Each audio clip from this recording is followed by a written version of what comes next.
पंजतन के जनाज़ों का हाल सुनिए। जो रोना चाहते हैं अपनी आवाज़ों को आज़ाद करेंगे, जिनके मज़हब में रोना जायज़ है वो तकल्लुफ़ न करें। पंजतन का पहला जनाज़ा रसूलुल्लाह का जनाज़ा। जी, जब सैयदा फरमाती हैं कि जब बाबा की रहलत होने लगी तो जिब्रील जन्नत से 5 कफन लेकर आए, 5 हुनूत लेकर आए और कहा ये या रसूलल्लाह ये आपके 5 पंजतन के कफन हैं। और हर एक कफन का जिब्रील ने बताया कि ये किसका है और ये किसका है। कफन वहाँ से आया है। हम भी करबला से कफन इसीलिए लाते हैं कि हमारी जन्नत तो करबला है। पंजतन का कफन जन्नत से आया। नबी को कफन दिया, मगर कितने लोग सरकार के जनाजे में थे? आज सिर्फ लाहौर के अंदर करोड़ों लोग नबी का कलमा पढ़ते हैं, लेकिन नबी के जनाजे में 11 आदमी थे। नबी का जनाजा इस कैफियत में दफना दिया गया। उम्मत को मौला अली पर एतराज़ हुआ कि अली ने हमारा इंतज़ार नहीं किया।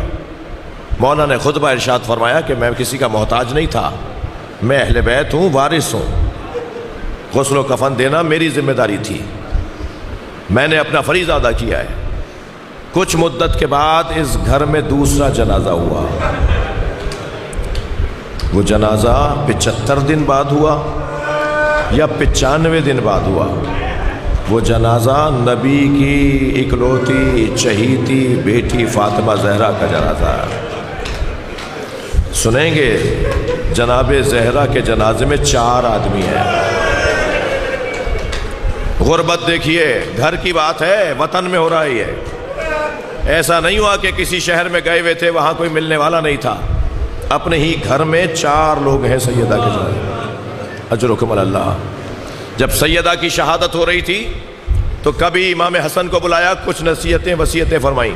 मौला अली को बुलाया, वसीयतें फरमाई। आखिर में फरमाया मेरी ज़ैनब को मेरे हुजरे में भेज दे।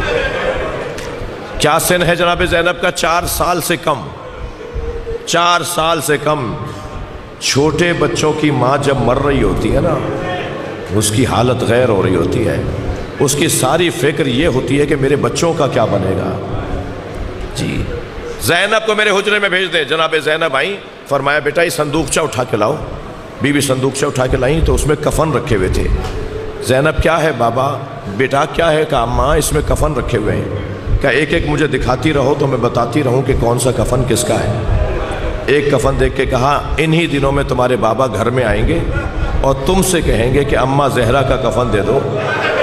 अजरुकुम अल्लाह। तो ये कफन तुम मेरा वाला बाबा को दे देना। दूसरा कफन देख के फरमाया कुछ मुद्दत के बाद तुम्हारा भाई हसन आके तुमसे कहेगा बहन ज़ैनब बाबा अली का कफन दे दो।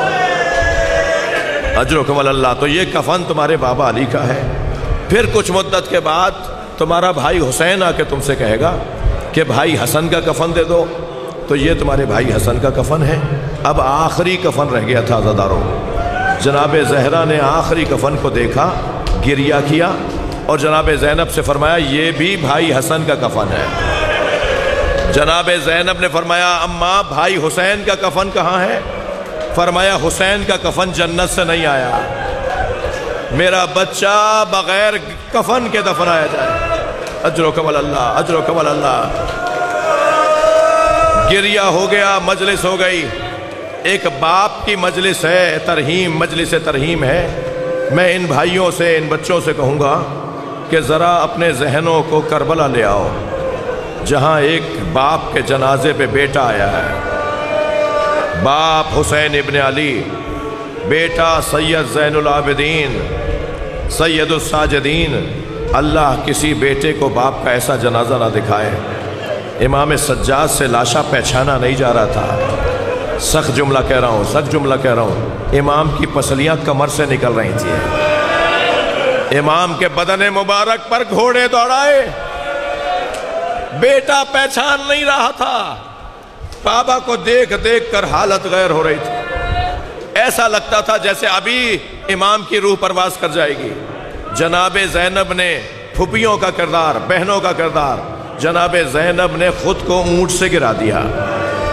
جیسے گری نا تو امام سجاد آگے بڑھے، پھوپھی کو سہارا دیا، پوچھا پھوپھی اماں یہ کیا ہوا؟ فرمایا پہلے تم بتاؤ تمہارا کیا حال ہے؟ کہ 2 قدم آگے آئیے اور بابا کا لاشا دیکھیے۔ اب جو لاشا زینب نے دیکھا نا، اللہ کسی بہن کو بھائی کا ایسا لاشا نہ دکھائے۔ لاشا دیکھ کر فرمانے لگی انت اخی زینب، کیا تم ہی زینب کے بھائی حسین ہو؟ اور پھر لاشے کے گرد چکر کاٹنا شروع کیے۔